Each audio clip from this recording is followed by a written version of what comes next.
Hello friends, this is Jyoti Verma. Today I am going to start with important questions for exams B.Ed first year. B.Ed first year के अंदर जैसा कि आपको पता ही है कि आपके एग्जाम शुरू होने वाले हैं और कुछ सब्जेक्ट्स के यानी कि psychology, philosophy, language across the curriculum और स्कूल ऑर्गेनाइजेशन एंड मैनेजमेंट यानी कि 4 सब्जेक्ट्स की मैं वीडियो बना चुकी हूँ, जिसके अंदर मैंने आपको टॉप 8 इम्पॉर्टेंट क्वेश्चंस बताए हैं। और ये वीडियो है अंडरस्टैंडिंग डिसिप्लिन एंड सब्जेक्ट्स। तो इसके अंदर हम यूडीएस यानी कि अंडरस्टैंडिंग डिसिप्लिन एंड सब्जेक्ट्स के बारे में इम्पॉर्टेंट क्वेश्चंस देखेंगे जो आपके एग्जाम में आने की संभावना है। या तो यही क्वेश्चन आ सकते हैं, मतलब डायरेक्ट टॉपिक आ सकता है, या फिर इससे रिलेट करके कोई भी आपका एक ऐसा क्वेश्चन रेडी होगा जिसके अंदर आपका ये कंटेंट भी फुल यूजफुल होगा। क्योंकि ऐसा होता है कि अगर सेम कंटेंट है, सेम क्वेश्चन नहीं है, बट सेम कंटेंट आप किसी भी क्वेश्चन में डाल सकते हैं अगर वो उससे सिमिलर है और उसी यूनिट का है। तो इसके अंदर हम हमारा फर्स्ट क्वेश्चन देखेंगे जिसमें है डिसिप्लिनरी नॉलेज, यानी कि जो डिसिप्लिनरी नॉलेज होता है उसके बारे में सबसे पहले हमें डिफाइन करना है कि डिसिप्लिनरी नॉलेज क्या होता है, उसका अर्थ क्या है, उसकी डेफिनेशन देनी है। उसके बाद हमें करना है इंटर डिसिप्लिनरी नॉलेज क्या होता है, मतलब इन दोनों को ही सबसे पहले हमें इसका अर्थ बताना है। उसके बाद इसकी डेफिनेशन देनी है। देन डिस्कस करना है इस क्वेश्चन के अंदर, discuss their scope and nature, इसकी प्रकृति क्या है और इसका क्षेत्र क्या है, कितना क्या इसकी प्रकृति है और कितना स्कोप है, कितने स्कोप में ये फैला हुआ है। तो ये चीज़ें आपको इसके अंदर लिखनी है। तो सबसे पहले आप क्या करेंगे, डिसिप्लिनरी नॉलेज को डिफाइन करेंगे, उसका मीनिंग बताएंगे। उसकी डेफिनेशन है तो डेफिनेशन बताएंगे। कैरेक्टरिस्टिक्स, मतलब आपको ऐसे कॉमन पॉइंट्स बनाने पड़ेंगे किसी भी पेपर के लिए जिसके अंदर आप सारे मतलब अगर आपको मान लीजिए 8 क्वेश्चंस में से 3 क्वेश्चंस को अटेम्प्ट करना है तो आप उसमें सिमिलर पॉइंट्स को लिख सकते हैं, जैसे कि मीनिंग हो गया, डेफिनेशन है, कॉन्सेप्ट क्लियर करना है। उसके बाद कैरेक्टरिस्टिक्स हो गए, डिमेरिट्स मेरिट्स हो गए, इंपॉर्टेंस हो गया, या फिर यूजेस हो गए। तो ये कुछ पॉइंट्स ऐसे होते हैं जो आप सिमिलरली कई क्वेश्चंस में डायरेक्टली लिख सकते हैं और आपका एक अच्छा क्वेश्चन बन के रेडी होगा। तो ये कुछ कॉमन पॉइंट्स होते हैं सारे सब्जेक्ट्स के लिए। अगर इसमें ऐसा कुछ है, ऐसा नहीं है कि अगर उसमें नेगेटिविटी पूछी है तो भी आप उसमें यूजेस वगैरह लिख रहे हैं। नेक्स्ट हम देखेंगे इसमें सेकंड क्वेश्चन हमारा जिसमें है मेथड्स ऑफ, इनमें मेथड्स बताने हैं। किस किस के मेथड्स हैं, इंक्वायरी का। सबसे पहले हम इसमें इंक्वायरी का मेथड बताएंगे। उसके बाद साइंटिफिक थिंकिंग बताएंगे कि साइंटिफिक थिंकिंग क्या होती है। साइंटिफिक थिंकिंग के बाद हम बताएंगे सोशल थिंकिंग क्या होती है। सोशल थिंकिंग के बाद हम बताएंगे मैथमेटिकल थिंकिंग क्या होती है। और मैथमेटिकल के बाद बताएंगे जो क्रिटिकल थिंकिंग है वो क्या है। अब इसका सिंपल तरीका है इस क्वेश्चन को अटेम्प्ट करने का, अगर ये आ जाता है तो इसकी आने की काफी संभावना है, और अगर नहीं भी आता है तो इससे रिलेटेड कोई ना कोई क्वेश्चन जरूर बनेगा। तो इसमें जैसा कि है इंक्वायरी, जो मेथड ऑफ इंक्वायरी है वो क्या है। सबसे पहले आप इंक्वायरी को डिफाइन करेंगे कि इंक्वायरी बेसिकली होती क्या है। इंक्वायरी के बाद आपको डिफाइन करना है साइंटिफिक थिंकिंग, यानी कि सबसे पहले आप लिखेंगे मीनिंग ऑफ साइंटिफिक थिंकिंग, यानी कि साइंटिफिक थिंकिंग जो है उसका अर्थ क्या है। उसके बाद आप इसको बताएंगे, इसके बारे में बताएंगे कि इसकी विशेषता क्या है। जैसा कि अगर साइंटिफिक थिंकिंग की जो विशेषता है वो आप इसके अंदर बता देंगे, और साइंटिफिक थिंकिंग किस तरीके से यूजफुल है एजुकेशन में, इसको भी आप इसके अंदर बता सकते हैं। तो अगर आपका इसमें scientific thinking, social thinking, mathematical thinking और critical thinking 4 types of thinking है इसके अंदर, तो आप चारों थिंकिंग्स को डिफाइन भी करेंगे और उसके कैरेक्टरिस्टिक्स हैं या फिर यूजेस इन एजुकेशन है, इन चीज़ों को भी आप लिख सकते हैं इजीली। तो ये आपका बहुत अच्छा क्वेश्चन है। उसके बाद थर्ड क्वेश्चन है। सबसे पहले आप ये जान लीजिए कि अगर एक क्वेश्चन में आपके 2 या 3 टॉपिक्स मिक्स होकर आ रहे हैं तो बहुत इजी हो जाता है कि आपने पहले एक टॉपिक को डिफाइन कर दिया 2 पेजेस में, उसके बाद दूसरे को 2-3 पेजेस में डिफाइन कर दिया, तीसरे को 2 या 2.5-3 पेजेस में डिफाइन कर दिया। तो अच्छा खासा आपका 7 से 8 पेज का एक अच्छा खासा क्वेश्चन रेडी हो जाता है। तो हर टॉपिक के बारे में आपको कम से कम इतनी नॉलेज होनी चाहिए कि आप उसके लिए कम से कम 2 से 3 पेजेस इजीली लिख सके किसी भी टॉपिक को। इतनी नॉलेज आपको होनी चाहिए, और पढ़ने आपको सारे ही टॉपिक्स हैं। ऐसा नहीं है कि मैंने इंपॉर्टेंट क्वेश्चन बता दिया, मैंने बता दिया कि इनके आने की संभावना है तो आपको अदर क्वेश्चंस नहीं करने हैं। सिलेबस आपको थोड़ा थोड़ा सारा पढ़ना है, और जिन क्वेश्चंस के आने की संभावना है उसको तो अच्छे से स्टडी करना है, अच्छे से रीड करना है उसको। तो हम थर्ड क्वेश्चन बता रहे थे, तो थर्ड क्वेश्चन में क्या है, interface between. Interface between knowledge, subjects and curriculum. सबसे पहले आप इसके अंदर नॉलेज को डिफाइन करेंगे कि नॉलेज क्या होता है। नॉलेज के बाद आप सब्जेक्ट्स को डिफाइन करेंगे कि सब्जेक्ट्स क्या होते हैं। करिकुलम क्या होता है, करिकुलम को डिफाइन करेंगे।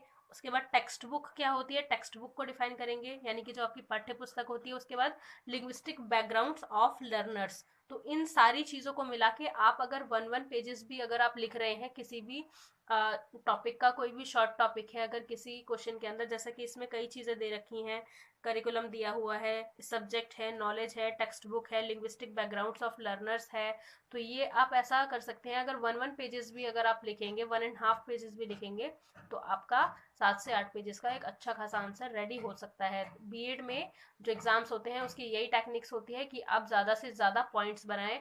अगर आप 15 पॉइंट्स बना के जा रहे हैं, एक क्वेश्चन की भी छोटे से बड़ा लेकर सारे पॉइंट्स, मतलब पॉइंट्स उसके सब पॉइंट्स, यानी कि जैसा कि होता है अगर हम किसी चीज की विशेषताएं लिख रहे हैं तो उसमें छोटे छोटे सब पॉइंट्स भी बन जाते हैं, तो उसके अंदर हम 2-2 लाइंस की डिटेल लिखते हैं। तो छोटे बड़े सारे पॉइंट्स मिला के आपके कितने पॉइंट्स होने चाहिए, लगभग 15 पॉइंट्स। अगर 15 में से 10 भी आप लिख कर आ रहे हैं तो भी आपका एक बहुत अच्छा क्वेश्चन रेडी हो जाता है। नेक्स्ट हम हमारा 4th क्वेश्चन देखेंगे। 4th क्वेश्चन के अंदर क्या है, चाइल्ड एंड अडल्ट मिसकंसेप्शन, यानी कि जो सबसे पहले आप इसके अंदर क्या डिफाइन करेंगे कि बेसिकली मिसकंसेप्शन होता क्या है, भ्रांति क्या होती है। मिसकंसेप्शन जो है कि आप किसी चीज को मान कर बैठे हैं कि यही होती है, भले ही वो गलत हो। तो जो मिसकंसेप्शन होता है, सबसे पहले आपको मिसकंसेप्शन को डिफाइन करना है, भ्रांतियों को डिफाइन करना है कि इसका अर्थ क्या होता है। उसके बाद चाइल्ड एंड अडल्ट मिसकंसेप्शन, इनको डिफाइन करना है आपको। उसके बाद इसका मीनिंग बताना है, जैसा कि मैंने बताया मिसकंसेप्शन का मीनिंग बताना है। उसका स्कोप क्या है, स्कोप इन अ क्लासरूम, एक क्लास के अंदर इसका क्या स्कोप है, कितना फैला हुआ है ये क्लास के अंदर। उसके बाद processes to be used to dispel misconception, तो इसके अंदर भी आपको 3 से 4 टॉपिक्स ऐसे मिल जाते हैं मिसकंसेप्शन से रिलेटेड, जैसा कि प्रोसेस है, क्लासरूम के अंदर इसका स्कोप क्या है, मिसकंसेप्शन होता क्या है, अडल्ट मिसकंसेप्शन क्या है, और चाइल्ड एंड अडल्ट मिसकंसेप्शन क्या है। तो आप इन सब चीज़ों को थोड़ा थोड़ा डिफाइन करके आप अच्छा क्वेश्चन एक रेडी कर सकते हैं। उसके बाद है 5th क्वेश्चन हमारा, जिसमें है critical understanding of standardised pedagogy methods. जो पेडागोजी के मेथड्स होते हैं वो क्या होते हैं, उसको किस तरीके से क्रिटिकल अंडरस्टैंडिंग के जरिए उसको स्टैंडर्डाइज किया जाता है, तो इसको आप पहले डिफाइन करेंगे। उसके बाद है इसका कॉन्सेप्ट क्लियर करना है, उसका फॉर्मेशन है। उसके बाद जो इंक्वायरी बेस्ड लर्निंग होती है, यानी कि जो एक तरीके से इंक्वायरी होती है उस पर जो बेस्ड लर्निंग होती है, इंक्वायरी पर आधारित जो अधिगम होता है, उसको डिफाइन करना है। प्रोजेक्ट बेस्ड लर्निंग क्या होती है, यानी जो परियोजना कार्य है, प्रोजेक्ट जो होता है, परियोजना कार्य जो होता है, उस पर बेस्ड लर्निंग क्या है। तो इसमें भी आपको कई टॉपिक्स मिल जाते हैं जिसको आप 1-1, 2-2 पेजेस में डिफाइन कर सकते हैं, और आपका ये एक अच्छा क्वेश्चन रेडी हो जाता है। हो सकता है कि आपके डायरेक्ट इसी तरीके से क्वेश्चन ना आए, कुछ क्लासरूम से रिलेटेड पूछ ले, या कुछ हमारी सोसाइटी से रिलेटेड, या फिर किसी में एजुकेशन को पूछ ले। तो ये चीज़ है कि आपको इम्प्लीकेशन लिखना पड़ेगा कि इसका एजुकेशनल इम्प्लीकेशन क्या हो सकता है। उसके बाद 6 क्वेश्चन है हमारा इसके अंदर, interrogating disciplinary practices and creating non threatening learning environment. तो इस क्वेश्चन को भी आप डिफाइन करेंगे, जैसा कि इंटरोगेटिंग डिसिप्लिनरी प्रैक्टिसेस क्या होता है, सबसे पहले इसको आप डिफाइन करेंगे। क्रिएटिविटी क्या है, क्रिएटिंग किस तरीके से इसको क्रिएट किया जाता है। उसके बाद है नॉन थ्रेटनिंग लर्निंग एनवायरनमेंट क्या होता है, तो इसके अंदर आपको नॉन थ्रेटनिंग लर्निंग एनवायरनमेंट को आपको इसके अंदर डिफाइन करना है। ये क्वेश्चन आपका 3rd यूनिट में मिल जाएगा। 7th क्वेश्चन हम देखेंगे, ये आपका 4th यूनिट से क्वेश्चन है, जिसके अंदर है क्रिटिकल एग्जामिनेशन। जो critical examination of the role of ICT in effective curriculum transaction and evaluation. जो क्रिटिकल एग्जामिनेशन के अंदर रोल होता है किसका, आईसीटी का रोल होता है इन इफेक्टिव, उसको और ज़्यादा इफेक्टिव बनाने के लिए किसको, करिकुलम को और ट्रांजैक्शन एंड इवेल्युएशन को। करिकुलम को, ट्रांजैक्शन को और इवेल्युएशन को किस तरीके से और ज़्यादा इफेक्टिव बनाया जा सकता है किसी भी क्रिटिकल एग्जामिनेशन में, किसके रोल के द्वारा, आईसीटी के रोल के द्वारा। तो इसमें आपको आईसीटी को डिफाइन करना होगा, जैसा कि आपने आईसीटी का सब्जेक्ट भी पढ़ा है, इंफॉर्मेशन कम्युनिकेशन टेक्नोलॉजी। लास्ट में इसमें हमारा 8th क्वेश्चन है, जिसके अंदर है role of open and distance learning. जैसा कि आपको पता है कि ओपन लर्निंग क्या होती है, आप अगर ड्यू में रेगुलर कोर्स कर रहे हैं तो वो रेगुलर कोर्स हो जाता है, और अगर आप ओपन से कर रहे हैं तो आपकी ओपन लर्निंग है और डिस्टेंस लर्निंग है कि आप कितनी भी दूरी पर हैं, लेकिन आप घर पर रहकर किसी भी एग्ज़ाम को सिर्फ एग्ज़ाम देकर आप घर पर स्टडी करके एक डिस्टेंस लर्निंग कर सकते हैं।